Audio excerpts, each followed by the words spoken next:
Galaxies are the building blocks of the cosmos. Within them, stars and planets form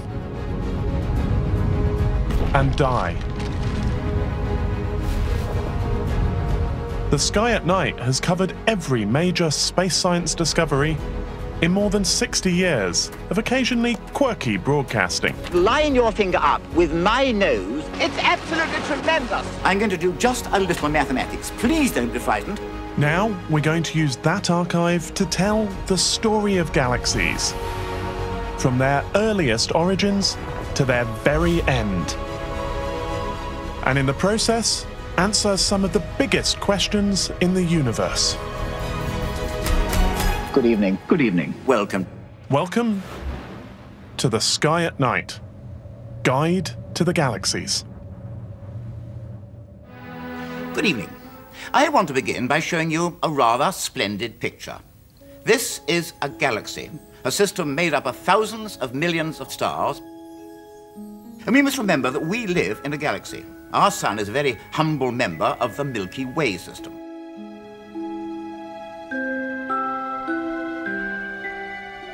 We take for granted today that the Earth and the solar system lie within a huge galaxy, and that galaxy is just one of billions of galaxies. But that knowledge was hard-won.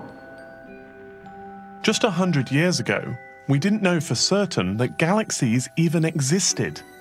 Astronomers believed the Milky Way was the entire universe, and that nothing lay beyond. And we have liftoff.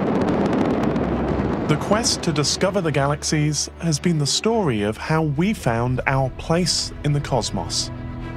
It's also the story of some of the most extraordinary technology ever developed. And it's led to some profound questions. Why do galaxies exist? What are the forces that shape them? And what will be their ultimate fate?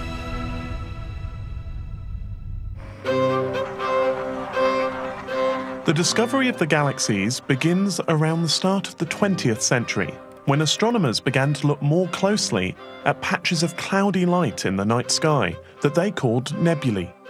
Telescopes had revealed hundreds of them, but one in particular became the focus of attention: the Andromeda Nebula. In 1978, the Sky at Night looked back at how Andromeda revealed the true nature of the galaxies. I'm delighted to welcome to the Sky at Night, for the first time, but I'm sure not the last, Heather Cooper, who is lecturer in astronomy at the Caird Planetarium at Greenwich. Without the powerful telescopes that we have today, Andromeda appeared to astronomers as nothing more than an irregular smudge. They couldn't figure out if it was just a nearby cloud of gas and dust, or something more significant. Well, the mystery was solved by Edwin Hubble in 1923. He was using the then new 100-inch telescope on Mount Wilson, and he was able to take pictures of Andromeda, and he confirmed that the Andromeda galaxy was actually made up of stars and not gas. What was very exciting is that Edwin Hubble also noticed that there were some stars in the Andromeda galaxy which varied in their brightness, and these were the so-called Cepheid variable stars. Now, a variable star is exactly what its name implies. It's a star which brightens and fades absolutely regularly. And the longer the period, the greater the luminosity. And you can certainly see the importance of that, because you can find out the luminosity of a Cepheid merely by watching it. And once you know how bright it is, then you can find out its distance. What Hubble did was to find Cepheids in the Andromeda spiral, study their periods, and find out how far away they were. And straight away he realized that they were so remote that they could not possibly be members of our own star system or galaxy, and therefore the Andromeda spiral itself must be an external system. And I think, you know, it was probably one of the most important astronomical discoveries ever made. In fact, it opened up a whole new field of astronomy, the study of extragalactic astronomy. Andromeda wasn't a local gas cloud, but a galaxy like the Milky Way, a huge system of stars rotating about its centre. And once astronomers knew this, they realised that countless other nebulae must be separate star systems as well. Most of those blotches you can see on the screen are not stars, but whole galaxies. Now, the Milky Way was just one of hundreds of galaxies. each containing billions of stars. The universe had just got much, much bigger. But galaxies themselves remained mysterious. We still didn't know what types of galaxies were out there, how they developed, or even why they existed at all. As we set out to understand more about galaxies, it was inevitable that we began with our own home, the Milky Way. Our first challenge was simply to define it, its size, its shape, and its age. One of the first attempts to describe the Milky Way came when astronomer William Herschel produced a map that I got to see in 2017. This is the first map of the Milky Way made by William Herschel back in 1785 in a paper he called On the Construction of the Heavens. And it's a wonderful thing, but it's not accurate. It shows the sun at the centre, which is wrong, and there are no spiral arms. Over the next 200 years, astronomers gradually expanded their knowledge of the Milky Way. And by the 1980s, the basic facts were well established. There are something like 100,000 million stars in our star system or galaxy. And the galaxy is a flattened system. And the sun, with its system of planets, lies well away from the centre or nucleus. In fact, over 30,000 light-years away. We've also found out that our galaxy is a spiral form. And that's by no means surprising, because there are plenty of other spiral galaxies.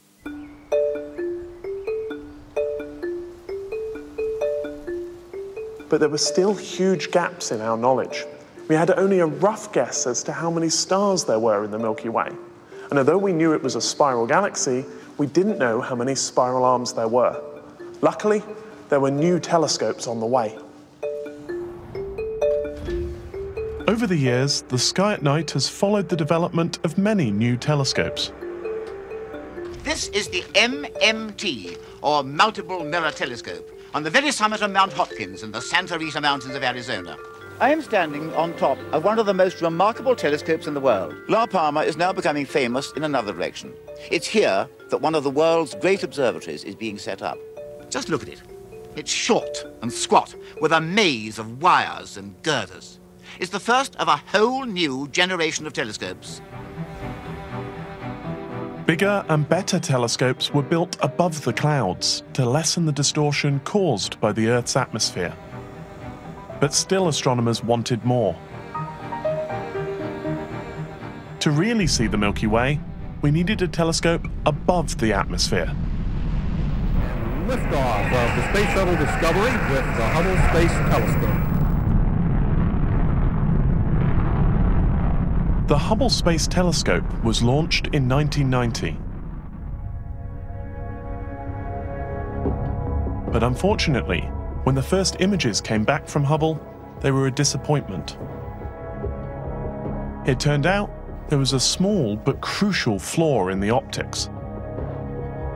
In 2015, the Sky at Night looked back at NASA's attempt to solve this problem.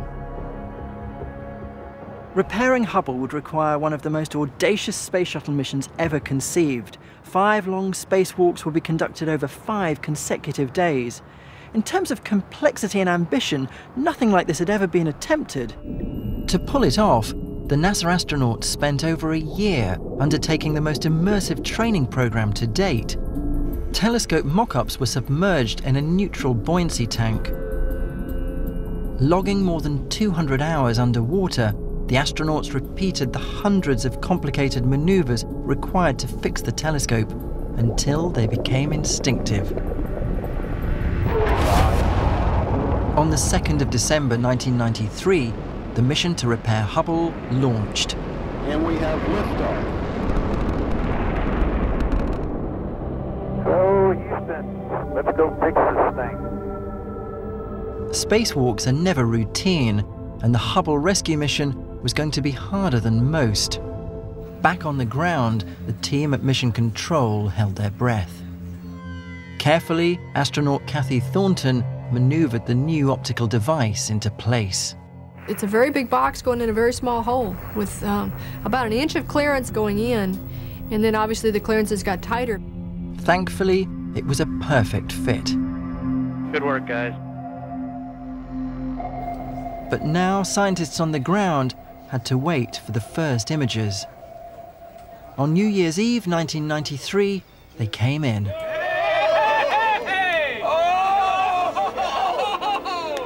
What was a blur was now crystal clear, and our view of the cosmos was changed forever.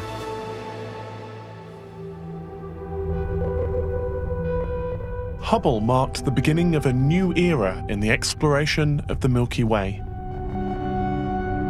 Over the next few years, astronomers built up a spectacular catalogue of extraordinary objects. It contains clusters, nebulae, colour stars, exploding stars, and even supernovae. I've been very impressed particularly by Hubble's pictures of Eta Carinii. Eta Carinii is a very, very massive star, highly unstable, and could one day, I don't know when, go off as a supernova.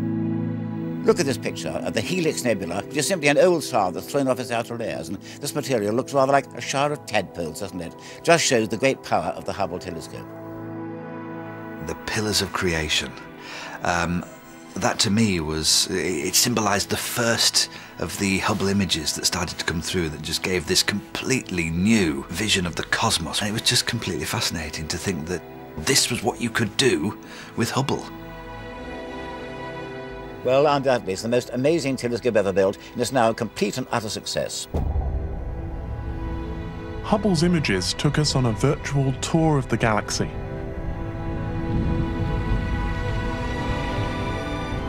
My own personal favourite stop is this one. Our nearest stellar nursery in the constellation of Orion, where you can see new stars forming from collapsing clouds of gas and dust. It's just one image of one object, but it reminds me how studying the galaxies isn't just about abstract, distant theory. Each of us is a product of the processes that shape the galaxies. The Sun, the Earth, and everything around us came from just such a place as this. By the start of this century, we'd catalogued an enormous variety of strange and wonderful objects within the Milky Way, but we still didn't have a really accurate map of the galaxy. To get one, we'd need yet another new instrument.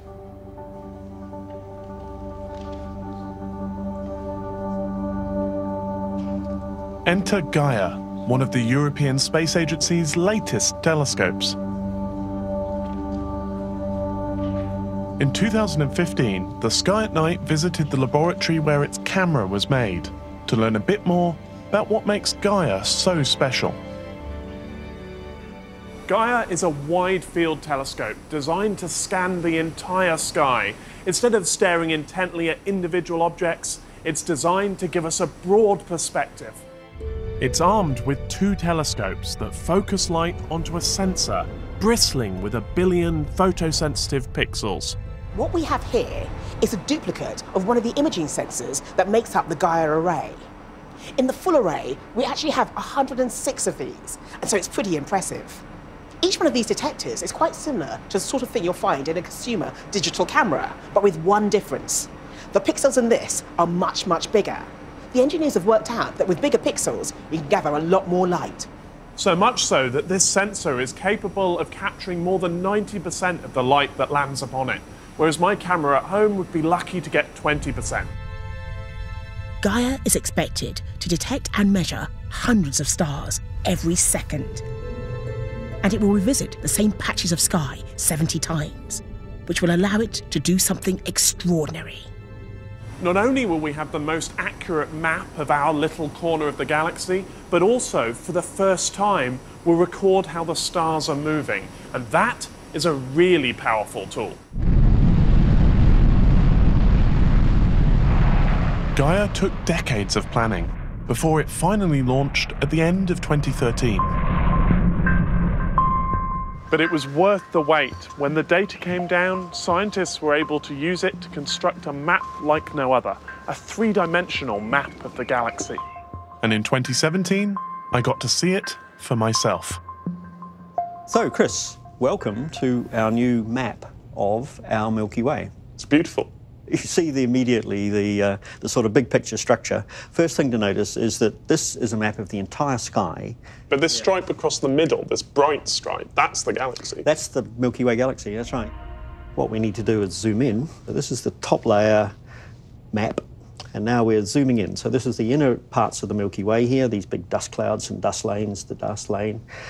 These are dust lanes, and you start to see that all the white light is now breaking up into stars, into individual stars. So as you get further in, as we zoom in, we see more and more stars individually. Absolutely. Look at how they suddenly appear as you go that little bit deeper into space, and ping, what you thought was just white light is actually starlight. And how many stars are there in the galaxy? There's maybe 100 billion, 200 billion, 300 billion. What we know is that there's maybe twice as many as we previously thought. How has Gaia doubled the number? That seems surprising to me. Where have they been hiding? It's just because of the image quality of Gaia. Because it can see sharply. Exactly. Gaia can tell the difference between 2 or 3 stars that are very close together, but nevertheless are separate stars, whereas previously, from our images from the ground, blurry sort of things, this stuff here would have all been merged into what we thought was one star. And so we've been looking at the map as it appears on the sky, but one of the exciting things about Gaia is that we have 3-dimensional information as well. We can go beyond this sort of 2-dimensional picture. Exactly, and that's the unique feature of Gaia. Gaia measures distances as well as all these other things. And once we get into measuring distances, then we can measure the 3-dimensional structure of our Milky Way. So far, we've only just had a taster of that. So Gaia's just released 2 million accurate distances. And so here is the beginnings of a picture in 3 dimensions. This is our sun, and we're about to go and see the Hyades and the Pleiades cluster. And so here we are, for the first time ever, seeing a star cluster in 3 dimensions. So we can tell the difference between the front side and the back side. And so we have already discovered not only how deep the Hyades cluster itself is, but actually it's about twice as big. It's amazing. What other features should we look for in this 3D map? So this dramatic Hyades example, one very nearby cluster, is just a taster for what's going on. We've got good distances now for just 2 million stars. We're going to have 1 billion at least. That will give us a 3-dimensional map of half of our Milky Way. But even more interestingly, because Gaia's continuing to observe over time, it's telling us how everything's moving. And that combination of where things are and how they're moving allows us to determine how the galaxy works as a machine, how the Milky Way actually functions and how it's evolving. Gaia's ability to map the Milky Way over time is vital, because our galaxy isn't static. The positions of the stars are constantly changing, but on timescales that we can't normally see. In 2015, I came here to the Peter Harrison Planetarium at the Royal Observatory Greenwich for a spot of time travel. Since humans evolved, they've been looking up at the night sky. But not the night sky that we see. This is what the sky would have looked like when the first humans emerged in Africa 200,000 years ago. And it's an uncanny sight. Some of the familiar constellations are there, but others are distorted beyond all recognition. And if we go back further, let's say to 1 million years before the present, then things change completely. The familiar constellations are gone, revealed to be nothing more than temporary, chance alignments of random stars. The view we have of the Milky Way today will be completely alien to our descendants. It will change dramatically over the course of the next 1 million years, becoming completely unrecognisable as the stars travel on their own paths, going their separate ways. Gaia is helping us map the past, present and future of our home galaxy in unprecedented detail. But it does even more. It's also revealing how the Milky Way is structured. I went to meet Gaia scientist Nicholas Walton to see the most accurate picture yet of the whole galaxy. This is what our galaxy looks like top down. We thought we knew what our galaxy was like, but actually, because we're inside this very complicated structure, it's very difficult. So this is our best guess as to what the galaxy might look like. The sun would be, I think, here, something like that. But interesting things happen near the centre. Yes, Towards the centre, you can see that the spirals of our galaxy come together. If you go in, we believe that this is a bar. And this sort of straight structure at the centre. This straight structure across here, and you'll notice that the spiral arms actually start at the ends of the bars. At the moment, we think that we've got a 4-spiral arm structure. A few years back, we thought we only had 3. It's changing all the time. It's amazing how the picture changes based on new information and new observations. This is an evolving picture. It's humbling to think that after a century or more of observations, we could still be wrong about something as basic as the number of spiral arms in our own galaxy. What's more, Gaia is only just getting going. And it's now released a second batch of data, almost doubling the number of star positions and showing them in colour for the first time.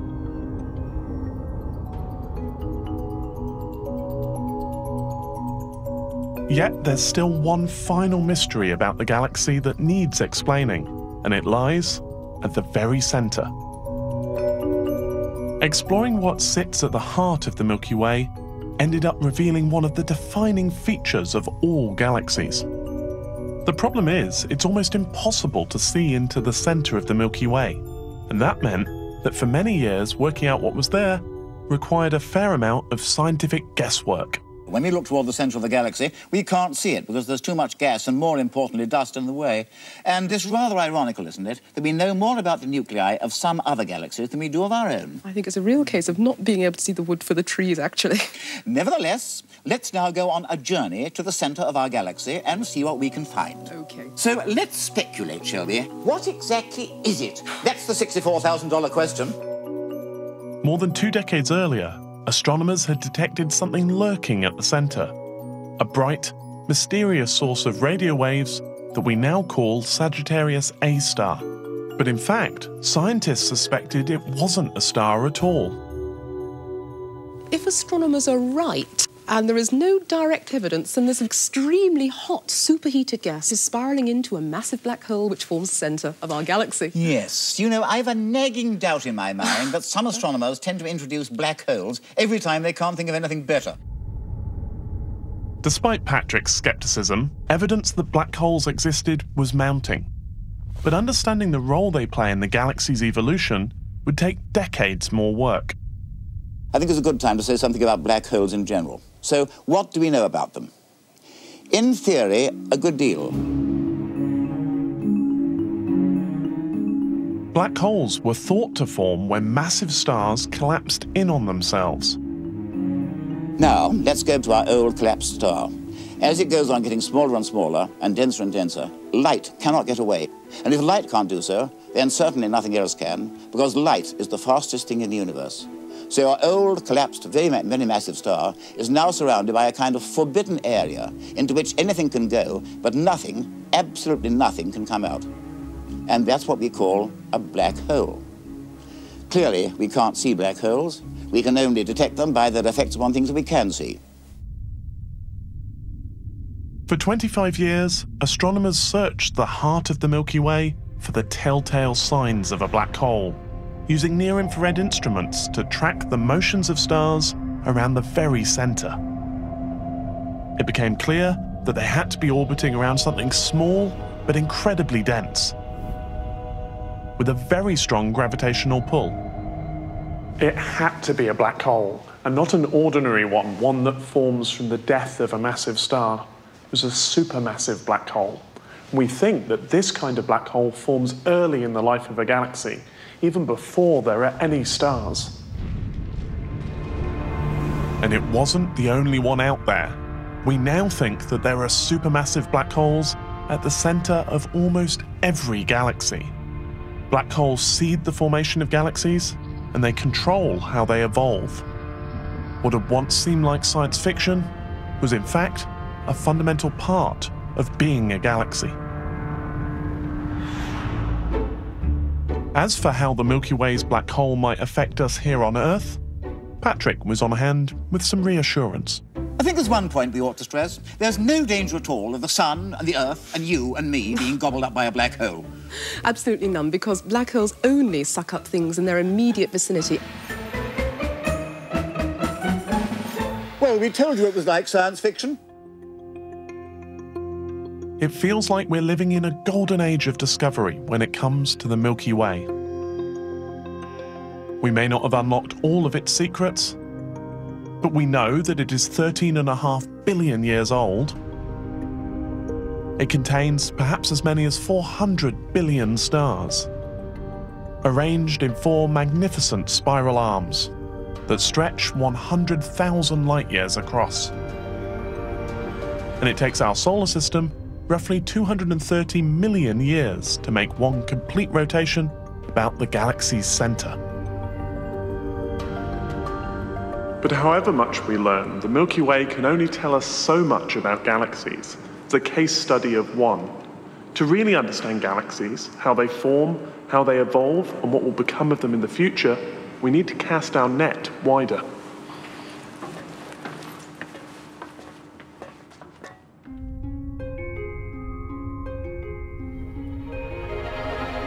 The Milky Way is only one amongst billions of galaxies, and they are staggeringly varied. In 1996, Patrick introduced some of the common types. Galaxies do come in all kinds. Some, for example, are spiral. There's a spiral galaxy, and of course our Milky Way system in which we live is itself a spiral. But then there are spirals of other kinds. There are these strange barred spirals, where the arms appear to come from the ends of a bar going through the nucleus. They're very strange indeed. Others are elliptical. Some have rather bizarre shapes. You can understand why that one's called the sombrero hat galaxy. Now, it was Edwin Hubble, after whom the telescope's named, who first worked out a really good idea of the classification of galaxies. And he produced what's always known as the tuning fork diagram for obvious reasons. There we have ellipticals, normal spirals, and barred spirals. But these were just the basic shapes. To understand the full variety of galaxies out there, we needed to sift through and to categorize them. The problem? There are just so many. And so astronomers went in search of help from the public. In the old days, astronomers thought themselves lucky if they looked at 30 galaxies in their career. These days, we have literally hundreds of thousands of the things. No astronomer can possibly sort through them all, so we need to find new ways of looking at our data. We still want to care about each and every galaxy individually. They've all got their own stories. The only way to do this is to look at them, and amateurs have always done astronomy. They've discovered comets, supernovae, monitored the planets, explored the sky. What we did was we created a website which showed people some of these images, and we were just asking a simple question: is it a spiral galaxy with spiral arms and a disk, or is it an elliptical, a big ball of stars? Within 24 hours of launching, we were doing 70,000 classifications an hour. People told us about the weird things they find. The penguin galaxy, for example, yes, which is rather good. There's lots that look like flowers. There's a whole thread of galaxy images that look like roses. Or the alphabet, so we can write the sky at night in galaxies if we want to. We know that galaxies come in a whole menagerie of different forms. But what was actually creating all these distinct shapes? The quest for an answer led to some of the most complex and dramatic events in the cosmos. And at the heart of the story is a potent force that shapes all galaxies: gravity. In 2014, the Sky at Night went galaxy hunting on a quest to understand how gravity creates different types of galaxy. One particular zone we've been looking out for tonight, just above the constellation of Virgo, is an area where many a time you wouldn't see too much detail in there, but get to a dark sky area like the Brecon Beacons and place a scope on this particular zone, and it comes alive wonderfully, and you can see exactly why this area is called the realm of the galaxies. There are dozens, if not hundreds, of galaxies to look at with a small telescope in this area of the sky, and a bigger telescope will obviously show you more in something that's called the Virgo cluster. This image here shows us half a dozen bright galaxies, but then dozens more fainter ones, all different shapes and sizes. You can see elliptical galaxies that look like spheres, so we've got a close-up of a galaxy here. And it looks like a round spherical blob. There's not a lot of structure there.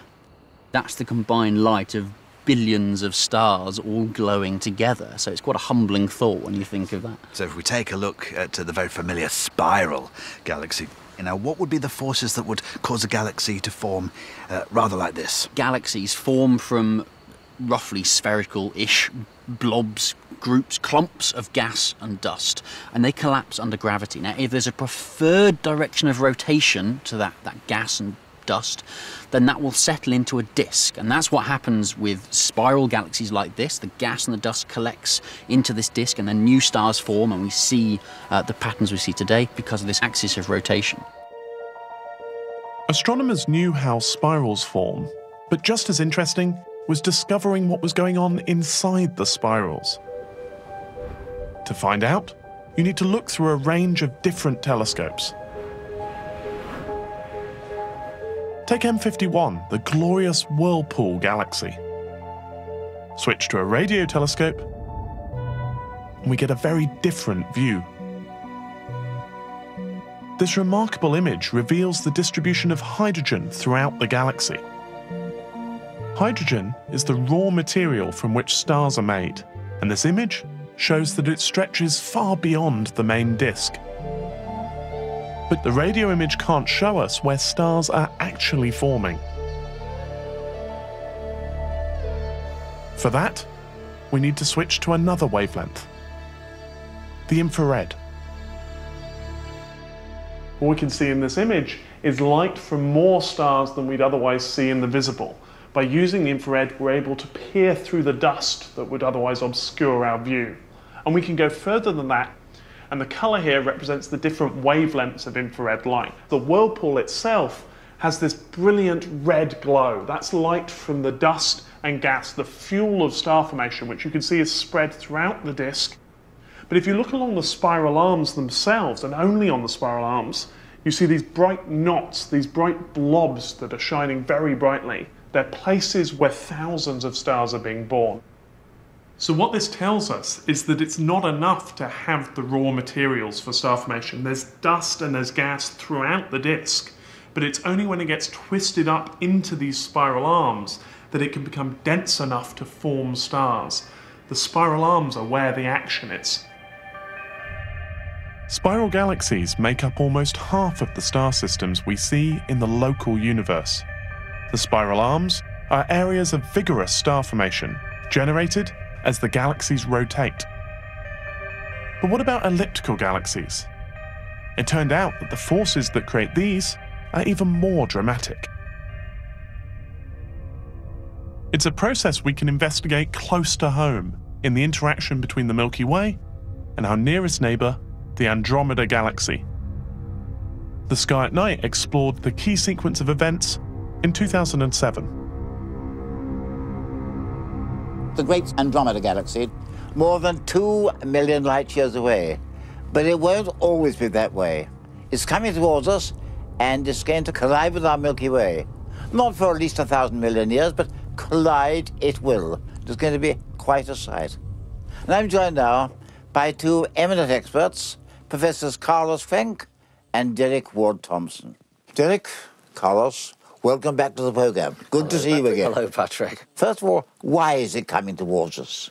Well, at early times, thousands of millions of years ago, Andromeda and the Milky Way were closer together, and they started expanding away from each other as the universe expands. However, the gravitational attraction between these two galaxies is so strong, the galaxies have turned back and are now heading towards each other. So the very same force that caused Newton's apple to fall to the ground, that's bringing Andromeda towards us. When will this happen? That's an interesting question because we're not absolutely sure. We know it's coming towards us at about 100 kilometers a second. But what we don't know is exactly its sideways motion. So the two galaxies will approach, but then will come into an orbit together. And as they orbit around, they lose energy, and eventually they will spiral in. And how long the spiraling in process will take depends on that. That's the major uncertainty. That's right. Yes. Well, at the present moment, our Milky Way galaxy is a lovely spiral. And so is Andromeda, but when they collide, that'll change. That will change. These beautiful disks will be destroyed. The stars will be flung out, and then they will collect back together into a shape resembling a rugby ball, what we call an elliptical galaxy. During the collision, gas would have been heated up and ejected out of the galaxy. Once the train wreck is over, this gas will cool down and settle again into a new disk. So what started life as a spiral disk then went through a phase of elliptical galaxy, then might regenerate itself and grow a new disk. This has been going on for thousands of millions of years, and the galaxy can experience all sorts of morphologies throughout its life history. These collisions are the answer to one of the great riddles in astronomy, namely the process by which galaxies transform their identities.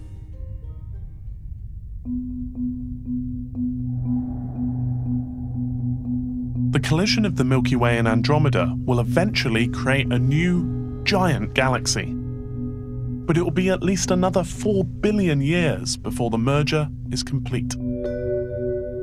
It turns out that this intergalactic collision will not be a new experience for the Milky Way. Our galaxy is actually the product of many previous galactic mergers.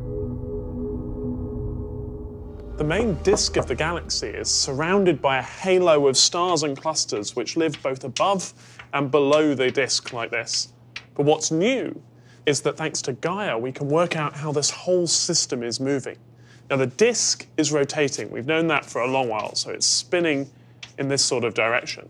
But what Gaia has found is that some of these clusters are moving through the disk, and they're doing so in the opposite direction to the rotation of the disk itself. And so what that means is that these clusters are the remnants of galaxies which our Milky Way has accreted. Our galaxy is growing through galactic cannibalism.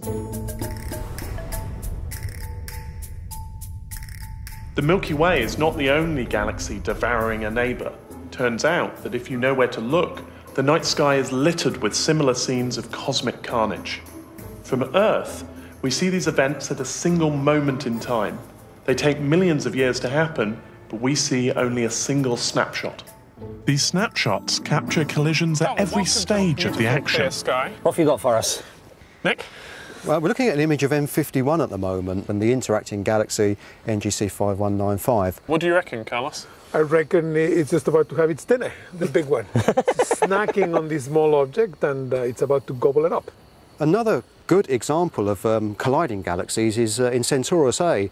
You can see it's quite dramatic. In the background you can see a massive elliptical galaxy, but in the foreground this incredible dark dust lane, it's actually the remnants of a spiral galaxy which is being torn apart.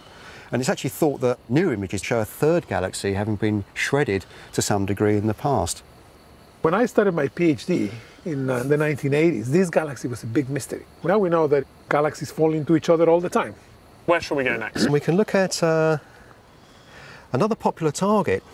One of my favourites. Wow, yes. The antennae, NGC 4038 in the constellation of Corvus. You can see two distinct galaxies in there, but they're very, very heavily disturbed.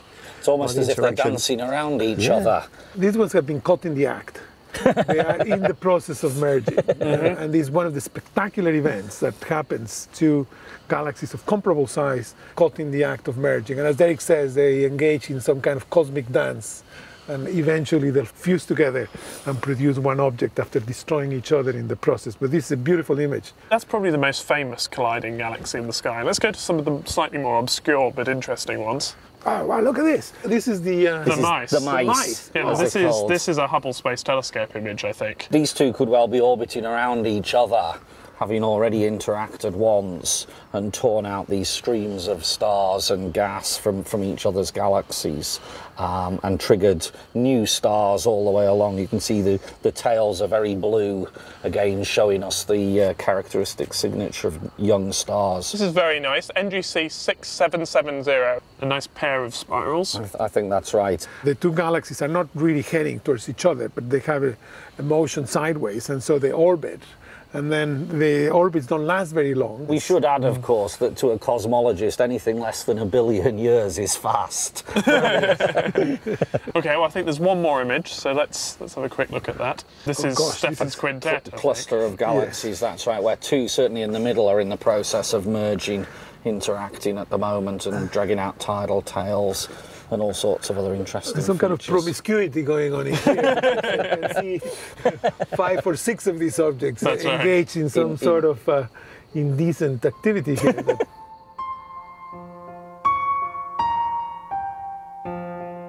Gravity shapes the way that galaxies form and interact.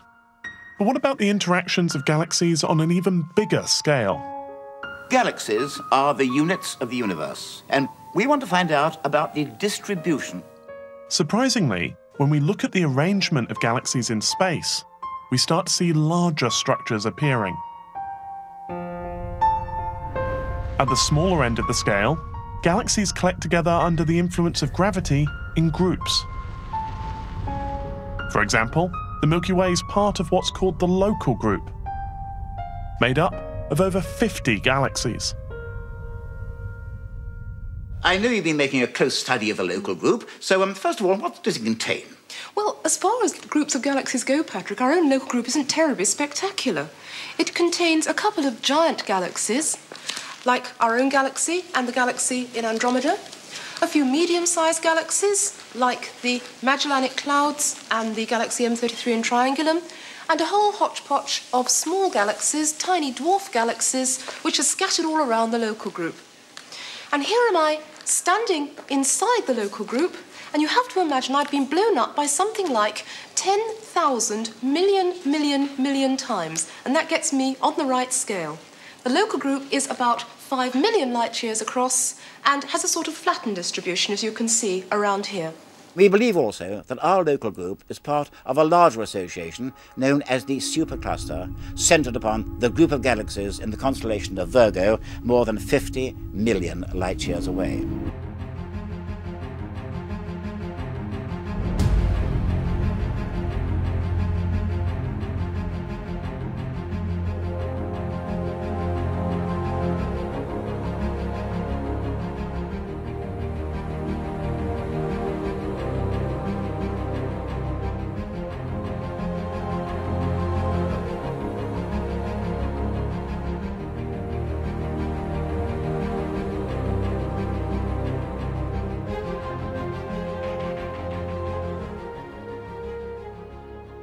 We now know a lot about how galaxies develop, but there remain profound questions to be answered.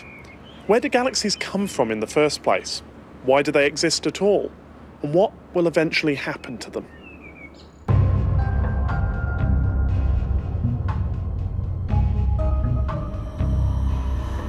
To find out how galaxies came into existence, we need to travel back in time, right back to the earliest years of the universe. In 1995, the Hubble Space Telescope captured a photograph that took us further back in time than had ever been possible before. Now let's begin by showing you this. This is a recent picture sent back by the Hubble Space Telescope. It shows star systems or galaxies, some of them so far away that their light, travelling at 186,000 miles per second, takes thousands of millions of years to reach us. The photograph in question became known as the Hubble Deep Field, and for my money, it's one of the most important scientific images ever taken. This one image gave us a way of seeing galaxies just a few 100 million years after the Big Bang. When it was first released, I remember staring at this image, almost unable to believe that each of these objects is not a star, but an impossibly distant galaxy. In 2015, I spoke to Sarah Kendrew to find out the story behind the image. So Sarah, tell us how the Hubble Deep Field came about. The Hubble Deep Field, scientists had basically proposed to look at an empty patch of sky. So that's quite an unusual thing to want to do. It seems crazy. Right, because they had no idea what they were going to find. So it's quite hard to justify, but ended up being incredibly successful and became the iconic image for the Hubble Space Telescope. It really is a stunning image, and we could look at it here. What exactly are we seeing in the deep field? Every single point of light in this image is an individual galaxy. But of course, this isn't the local universe, so we're seeing these galaxies as they were many billions of years ago as well. That's correct. We're also probing down to the first billion years of the universe's existence, and that really was very new. It really gave us, for the first time, this quite large sample of galaxies from the very early universe. And we can take a closer look at them. So the ultra-deep field, which came a bit later, was sort of the improved version. But these galaxies look different from the ones we'd see today. That's right, and that's one of the main outcomes of the Hubble Deep Field. Galaxies in the early universe, have quite a different appearance. Whereas the galaxies we see in the universe today tend to be quite ordered. They have a nice spiral shape, or they're blobby elliptical galaxies. These are much more irregularly shaped. So you can see, for example, some galaxies that are merging together. The universe was much smaller in those early days. So small galaxies were more densely packed, and so they would collide to then sort of form bigger structures. It confirms the theory that it takes billions of years of mergers and collisions to form the large, regular galaxies that we see today. And it also showed that even early in the universe's history, galaxies were already forming. But it can't tell us why there are galaxies at all. To answer that question, we need to look at another, very different image, one that takes us even further back in time. This image shows the leftover glow from the Big Bang, the oldest light left in the universe, known as the cosmic microwave background. It's a picture of what the cosmos was like when it was only 300,000 years old, when there were no stars and definitely no galaxies. And so how did the universe go from this state to one where stars were organised into galaxies? In 2014, I spoke to Sarah Bridle to find out. We're going to talk about the early universe, which was a very different place from the one we see around us today. So what was it like? Well, so early in the universe was much denser. So basically today we've got a vacuum in space, but if we go back in time to the early universe, the universe was much smaller. Everything was much closer together. Some patches were clumpier than others, so there was more stuff in one place and less stuff in somewhere else. We can see these red patches and blue patches. So where the red patches are, that's where the universe was hotter and denser, where it was really clumped together. But the blue patches here are where it was cooler and more spread out. So in fact, those hot patches where there's lots of stuff, that would have then gone on to form the first stars and galaxies and that we can see today. The cosmic microwave background shows the first tiny density fluctuations, the seeds of what will eventually become the galaxies. But there was a problem with the physics. There wasn't enough matter in the early universe to account for the clumps that we see. There has to have been something else there, giving an extra gravitational pull. We're still not sure what this something else was, but we give it the name dark matter, and it's thought to be crucial in forming these first clumps, the seeds of galaxies.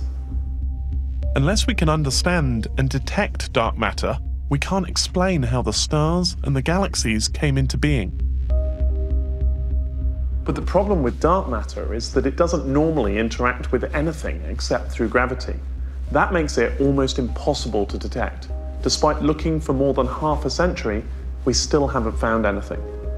Our best hope is to look for the rare instances where a dark matter particle collides with a particle of ordinary matter, creating a very faint signal. The search for dark matter is one of the great quests in science, and it's led to the creation of some suitably impressive research facilities. I went to see the latest state-of-the-art equipment that's searching for dark matter early in 2018. This is Gran Sasso in the heart of the Italian Apennines. But we're not here to admire the view, we're heading underground in search of dark matter. This is amazing. We're driving down a secret tunnel underneath a mountain, just like in a James Bond film. But this is where physics gets done.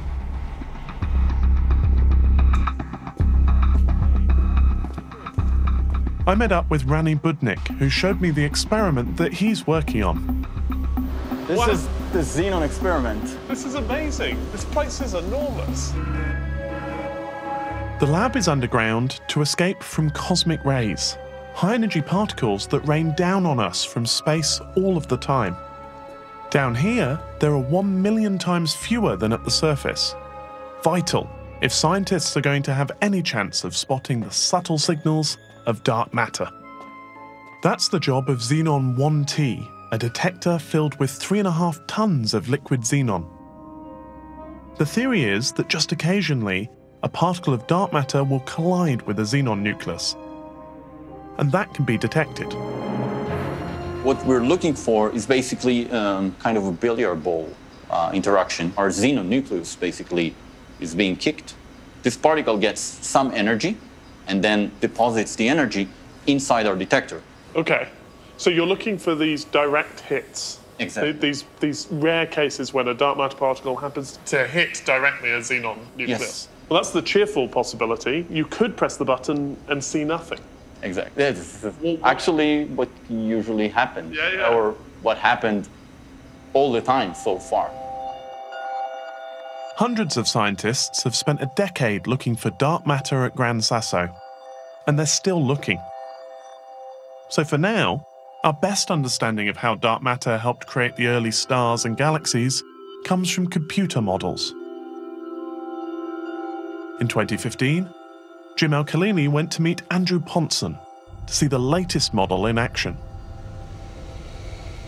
We think dark matter had a crucial role in making the universe like it is today. So I can actually show you here a simulation of the way that dark matter behaves. Because it's in a computer, we can paint the dark matter any color we like. We can make it visible. So I'm going to paint it green and show you what happens over the first 1.5 billion years or so. So I can hit go. Then we've just seen the Big Bang. The whole universe, or at least this chunk of the universe we're looking at, is expanding. And as it does so, you're seeing what happens to the dark matter over the first 1.5 billion years or so. It started out quite evenly spread out, coming towards us, but over time, it forms into clumps. So, of course, this is the dark matter, which we wouldn't be able to see. How does that relate to the visible universe?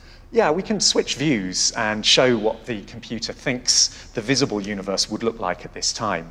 Every dot of light you see here is a forming mini galaxy. It's got maybe a few million stars in it. But the key thing is that they wouldn't be there unless the dark matter is there in the first place. It's that extra gravitational pull that all that dark matter is providing that pulls the gas in and allows it to sit there and start forming stars and start forming the galaxies we know today. The important point, they're clumping together not because of their own gravity, although that must be important, but because of the gravity of the dark matter, which is much more dominant. Yeah, that's what we think the key role of dark matter is, to pull all this stuff together and actually clump it into something that can form these galaxies. How does that evolve? What does it look like today? Well, we can use these computer models to work out precisely that. If I switch to another view, here we've zoomed in on one of those single points of light that you saw. And this is going to turn into something like our Milky Way galaxy today. So if I restart time, then what you see happening is all these different little mini galaxies start merging together. And once again, we think dark matter is playing a key role in this. It's the gravitational pull associated with the dark matter that actually pulls all these different bits and pieces together and starts assembling the present-day Milky Way, which just grows and grows. We think we understand how the galaxies appear after the Big Bang, but there's one big question left to consider, perhaps the most important of all. What about the future? Will the universe end? What's going to happen to it? It's now 70 years since Edwin Hubble discovered that the universe is expanding. All the groups of galaxies are racing away from all the other groups, and the expansion is universal. Understanding this expansion of galaxies away from each other is the key to their ultimate fate. The question is, will the expansion continue, or will it eventually stop? In a universe with just normal matter and dark matter, gravity should be able to slow down the cosmic expansion. There's just one problem with this theory. That's not what we see happening. Gravity isn't slowing the galaxies down. On the contrary, something else is speeding them up. And the question is, what's causing this acceleration? Jim Al-Khalili went on a quest for the answer. Well, the truth is, we don't know. But at least we've given it a name. Dark energy. A weird new force that pushes the universe faster and faster. The fate of the galaxies, and indeed the entire universe, comes down to a straight fight between gravity and dark energy. Without dark energy, gravity is the most significant force dictating the fate of the universe. If gravity is the dominant force, then it means that one day the universe might stop expanding and start contracting. Eventually, it'll collapse together in what's known as the Big Crunch. But if dark energy turns out to dominate, then the end of the universe could be much lonelier. As the universe spreads out, the influence of gravity becomes weaker until everything's too far apart for it to have any effect. Then, dark energy will be the only player in town.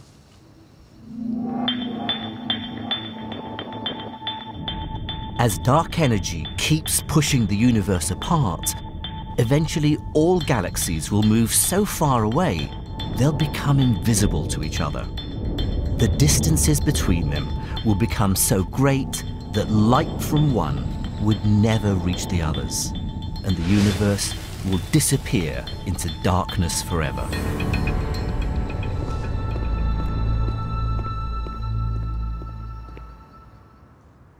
So, what's it going to be? The truth is, we don't really know what dark energy is, and so we don't know how the story of the galaxies will end. We've seen back in time to their earliest origins. We've discovered how they grow and change. And we've seen the most astonishing events and structures inside them. It's quite an achievement. Not bad, considering that we've worked all of it out from here, on a tiny observation post in an obscure corner of the Milky Way galaxy. We may not yet know the whole story of the galaxies, but even without an ending, it's already clear what an epic story it is.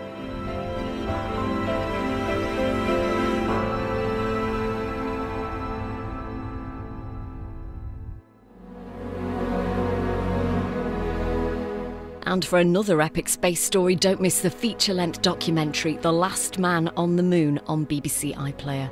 Here on BBC4, missions continues as the crew struggle to make sense of their discovery on Mars next.